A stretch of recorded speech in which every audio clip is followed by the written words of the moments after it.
Hey guys, I'm back, and this time I wouldn't even call this a story time. Um, I'm just having an open discussion about something that's really serious and people take lightly. It's called PPD, but it's also known as postpartum depression. And I held off of making this video because it's a very emotional video for me because I suffered from it to the max.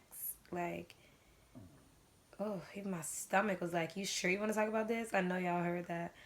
But, yeah, I'm just going to go ahead and I'm going to get straight in. I'm going to give you guys helpful hints. I'm going to help you guys know if you're a newly mom, whether it's the baby blues or if it's postpartum depression and should you seek treatment for it, ways to cope and get over it, people to talk to, hotlines, and stuff along those lines. My pregnancy played a big part in my postpartum, if that makes sense. Like, I was stressed every day. In the beginning, it was really good. My best friend at the time was a really good guy, but he was so young, so he was so caught up in, worldly things. Like, he loved me, but he still wanted to love the world and love the streets. So he did what most young boys do. They're out in the streets, they're living, there's girls, they live a fast life. So me and a baby didn't really sit well within the lifestyle that he was living. And it's not all his fault, that's my fault too, because I wasn't living any better. It's just that now I have a baby to kind of pump the brakes and give me a stop sign or a speed bump at least, because some people don't stop just because they have kids. Like, that doesn't happen. But yeah, that played a part, and it rolled over into my postpartum depression. It was nights where I was sitting in the hospital for like a week and nobody would be there. So I started getting a little depressed earlier on. Like, I would call him, I would call my friends. I had this one ex who would come up there. His name was Kadeem, but he couldn't always come up there. And I remember I almost lost my child. I almost lost my baby. And I called my baby dad, my child's father. I don't know what name, how you want to label it.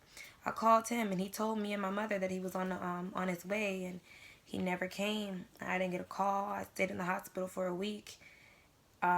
Then they finally released me, and when I came home, it was so severe that I still had to have a stay at home nurse, and I still didn't see or hear from him. I came to find out that he was living with a girl. Like, we were laying up in the house where him and the girl and her kids were living too, but I had no clue. Like, that's just how, like, slick kind of men are. Like, no, the girl and I, we don't hate each other. Like, the funny story is the girl and I are actually cool now. Like, she actually ended up moving in with me at one point in time after. I know it sounds weird, but that's just how life works. Like, you can't just go through with a hateful heart and a hateful spirit, because you never know, like, when your energy may be needed to the next person and why God places people in your life for a certain reason. You can't walk with hate in your heart due to a circumstance, if that makes sense. Yeah, but I'll save that story time for another time, because honey, it's juicy. Like, y'all gonna love that, okay? Y'all gonna love that. But yeah, back to how the postpartum really started to set in. Once I had my baby, I thought things were gonna go back to normal, good, because they started picking up. Him and I were good. My mom and I started to try to work on our relationship. Yeah, like, all the drama, I had kind of put it behind me. Yeah, I was just in a good place. My baby was born. He was beautiful. He was healthy despite everything I was going through. And I wasn't even supposed to go into labor that day because I had low iron. So they told me if I gave birth or tried to, I could lose so much blood that I could die. And that was the same day I was supposed to get iron treatment and couldn't get it. And I ended up giving birth that same day. And I had a whole natural birth, literally. And I was totally fine. I was in labor for only 6 hours. Like, you can't beat it. And yeah, everything seemed fine, you know. He was there. He rushed to the hospital. Like, they could say what they want, but he came to that hospital. Like, we called him. We was like, yo, you need to get to the hospital. He came there immediately. Like, I don't know how, like, he flew, okay? And yeah, My baby was born. Everything was good. Then like a couple days after, we just started going through it again. Like he wasn't coming by. He wasn't helping. The baby was restless. I was restless because I was breastfeeding. And it just got bad from there. I had to go back to work because I was broke, literally. Like, I wasn't living right in the first place before I had the baby, so I wasn't able to save up. I couldn't work during my pregnancy because I was a high-risk pregnancy. I was always sick. So who's going to hire a sick pregnant woman? Like, no, nobody's that crazy. So I had no money saved up. So I had to go back to work 2 weeks after having my baby because I couldn't really afford, like, Pampers and, stuff that I know he was going to eventually end up needing. So instead of relying on my parents and my godmom and his grandparents, I just said, you know what? I'm just going to do what I have to do. So I went back to work 2 weeks after having my baby, literally. And I got really sick because of that, but I'll save that for another time. So I think that started to really set it in. I didn't really realize I had postpartum depression until months later. My baby's father wanted to get a DNA test. I guess from the whole situation from before, which he was entitled to. Like, I don't hate him for it, but I do think it was just a coping mechanism because why sit there the whole pregnancy and then when the baby comes, when it's time to really do, now you want we could have been got a DNA test even while I was pregnant. They do that now. But once he got that, it came back that the baby was 99.99996 his child. So, yeah. That day we went over, we saw him. We thought he was going to start doing good again. And sure enough, nothing ever really picked up. Nothing ever changed except for that one day. That started to hurt me a little bit more. Not only the fact that I was working like a slave, I had started a charity to try to get my mind off of it for single moms and for struggling families. So I would gather up gently used items, something therapeutic to take my mind off of it, and so that I can relate to people that are just like me that were struggling. And I was working at a call center, by the way. It was good money, but it's hella germs. I was still open. You're not supposed to do anything until 6 weeks, you're not supposed to be outside. I found out after I left the hospital, once I gave birth to my baby, that my baby father was dealing with somebody. He sent the girl that he was living with a picture of my baby asking, does this baby look like him? And she replied, yes, that's your baby. Went home that day and had sex with the girl the same day I gave birth. And I was so stupid that, I would do anything to keep him at that time. So I had just had my baby, and it was 9 days after I gave birth. I had sex with my baby's father again, just to make sure, because I didn't want him to go have sex with anybody else. So I had sex with him.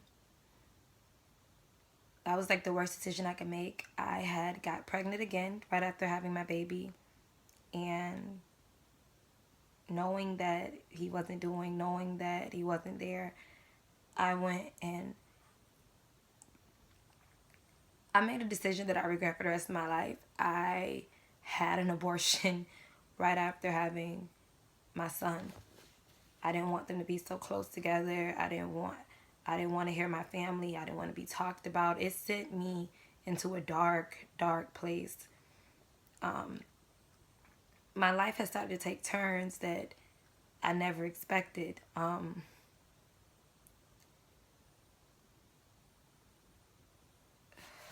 Sorry. Yeah, that's what I was saying.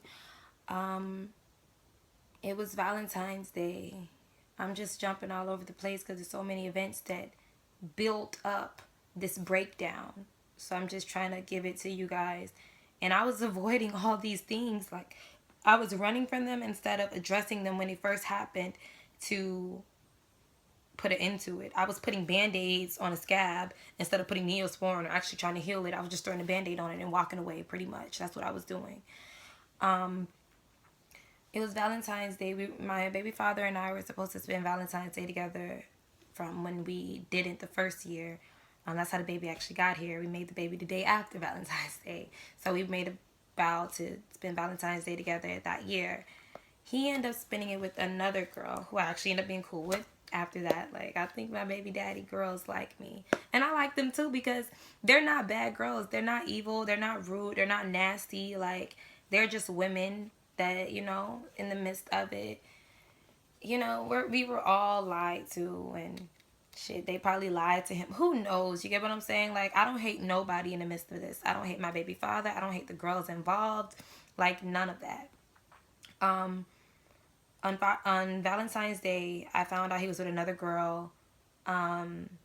He was treating her and doing everything, and I'm like, I'm here with our baby. You done took me through hell from the pregnancy to now. You're not doing anything, but you're doing for them, and I can't even get a box of Pampers. Like, I can't even get a call. Like, you're not even speaking to me. Like, the fuck is going on? I went up to North Carolina with my sister Mazani, and I took her through some shit because I was going through shit. So I lost my mind up there with her, which she didn't want to hear. Like, she wasn't on it, and I can't get mad at her for that. Like, I can't. I tried to make my problems her problems, and sometimes when people are dealing with things on their own, they don't want to take on that energy, especially that negative energy of the shit that you're going through or whatever it may be. So from there, like, before that, like, I had got myself a nice little BMW, little coupe. Apparently I'm too Jamaican for my own good. I like BMWs. Wrecked that out. This is when I knew stuff started to really hit the fan. I didn't want to live anymore. Like, knowing that he was not, didn't care for me or the baby anymore, knowing that I'm up all wee hours of the morning with the baby, like, I'm pumping my breast milk, I'm freezing it, I'm leaving work on breaks to try to come home to give it to the baby, and I'm running myself into the ground, and you're living and you're doing this and you're doing that, and you don't even care for good if I got to turn the baby Pampers inside out. It got to the point where I was like, I don't want to live anymore. But it's so crazy because not one time did I ever feel like I wanted to harm my child. I'm not, yeah, I am knocking the ones who do, because you need to seek help. Like, you need to seek help even if you're thinking about hurting yourself. I end up getting Baker acted because on numerous occasions I tried to take my own life. I felt empty. I had a broken childhood. You feel me? Everything had led up to this point, from being raped multiple times, from the abuse as a child, to dealing with a mom who, you know, from a young age, who's had drug addiction. Like, of course, my mom is way well out of that now. Like, she's doing so good with herself. It's not even funny. Like, she's one of the strongest people I know.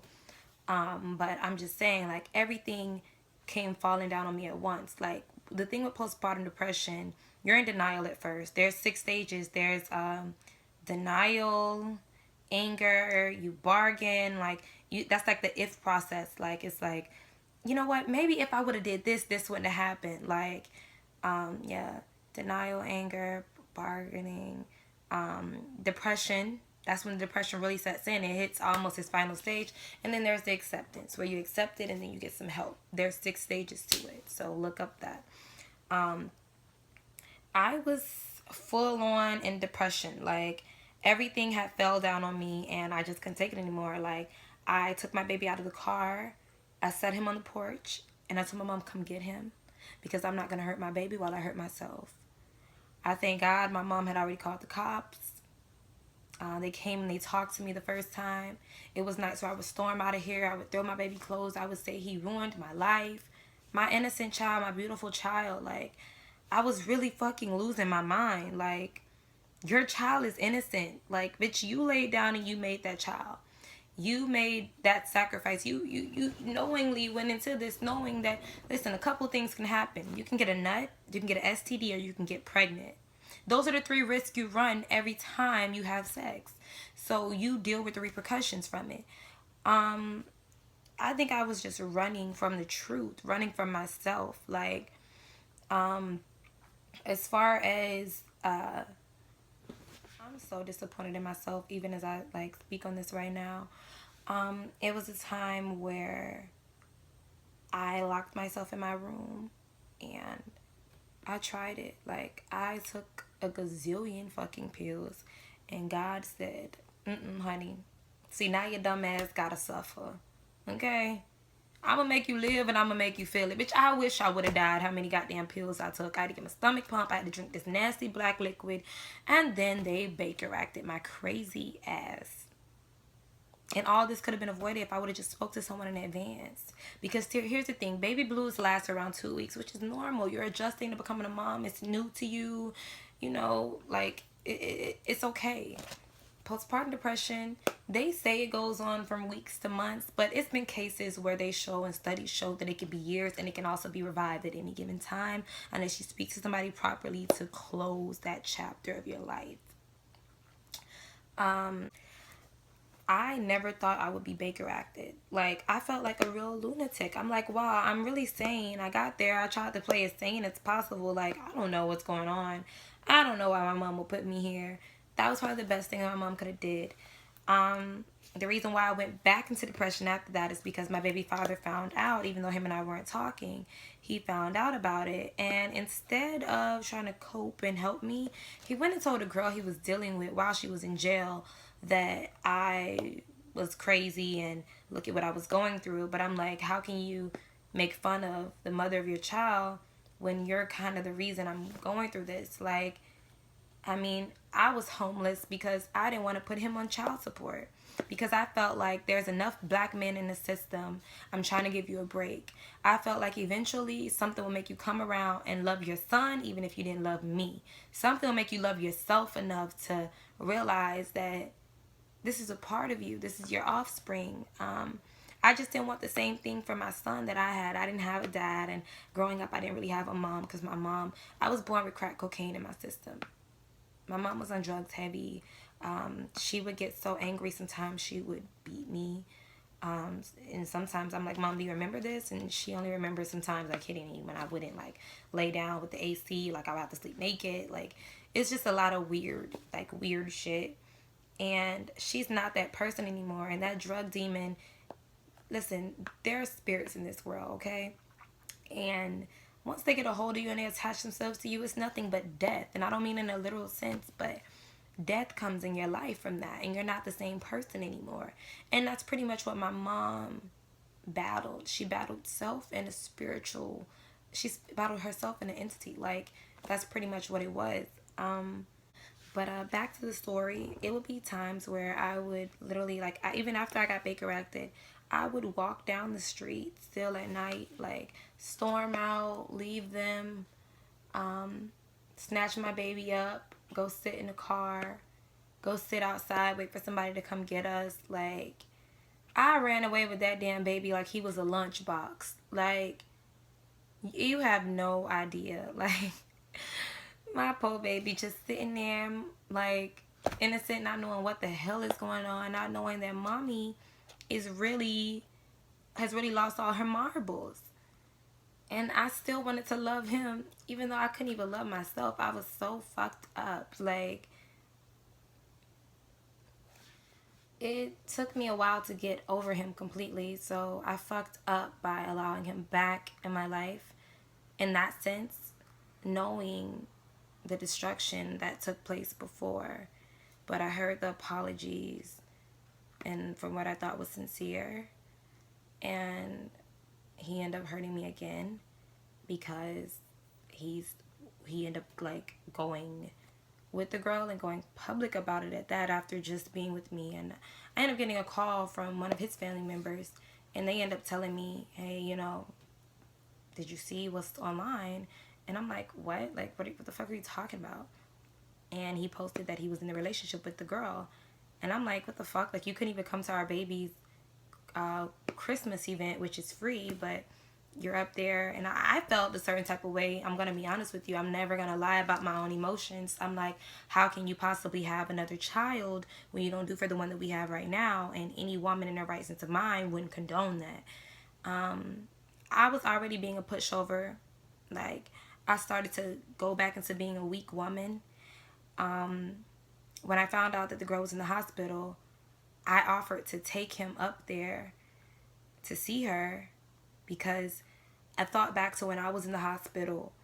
I didn't have anybody there, and I would see the moms like with the dads and family members coming to see them, and I knew how that felt. Like, I know it sounds stupid, but as a woman, I just didn't want her to feel what I felt. Like, I wouldn't condone that with him, even though, like, it was one time that one weekend he went up there, he didn't want to go, and I'm like, you just, as a woman, I can't sit here and let you do to her what you did to me.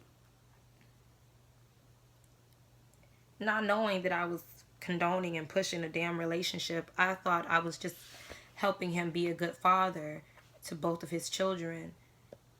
Which in the end, like, I helped fuck my own self over twice. Like, I end up recently going back into postpartum depression. And that's why I'm making this video, letting you know that it can be triggered at any time. And this time, I spoke to someone. I spoke to God. And I actually called and I spoke on a hotline. And there's mothers just like us around the world that feel alone, feel like they're doing this alone, feel like, why me? The babies sometimes are too much. The world is too much. And they just can't do it anymore. But you can. You're not alone. You're not crazy.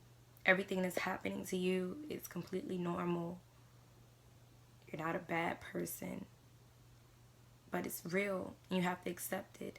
And the only way to get help is to literally ask for help. Like, don't sit here and just cry about it and let it build to the point where you do some regretful shit. Reach out to someone and let them know, like, I'm in need. I'm in dire need. Like, I was breaking. I was losing myself in every way, and I almost lost myself again because I allowed it. I'm trying not to cry while making this video because I beat my face a little bit earlier. So, honey, I don't want to cry. I know I need to do my hair, y'all. Don't talk about me. Don't do it. Whew. This video is extremely emotional to make because I've lost friends to postpartum depression. I have friends that still haven't gotten themselves back mentally. They're on drugs. They try to find different ways to cope besides telling someone, I'm going through a lot of shit mentally. It's just not right up there. They were too embarrassed. So I'm making this video. Don't feel embarrassed. It happens to us. We do some crazy shit after having a baby. Our hormones are all out of whack. But you are not alone. You're still beautiful. You're still a mom. And your child still loves you.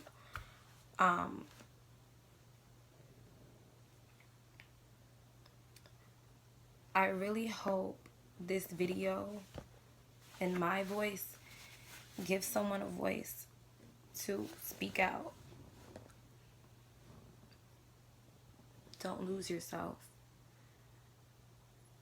Don't give up. Find some hobbies. Meet with some people. Do things with your child. Get your mind off of it. Meditate. Find yourself. It's possible. I love you guys. I thank you for watching this. I thank you for hearing me out. I know you're probably like, damn, like, girl, you just revealed a lot. But I find that these videos are therapeutic. I find that releasing your truth sometimes, it heals you. And it heals others. Because it lets them know, like, okay, you're relatable. You're going through shit that I'm going through. Like, it's not all perfect. Like, I hate how social media is where you have to put out a perfect life and that's acceptable. But when you put out some real shit that you're going through, oh, you're releasing too much information. How is that so? Vulnerability is okay. Vulnerability is beautiful. Like, that's what's wrong with society. You have to be so tough. You have to be so perfect. I'm not perfect.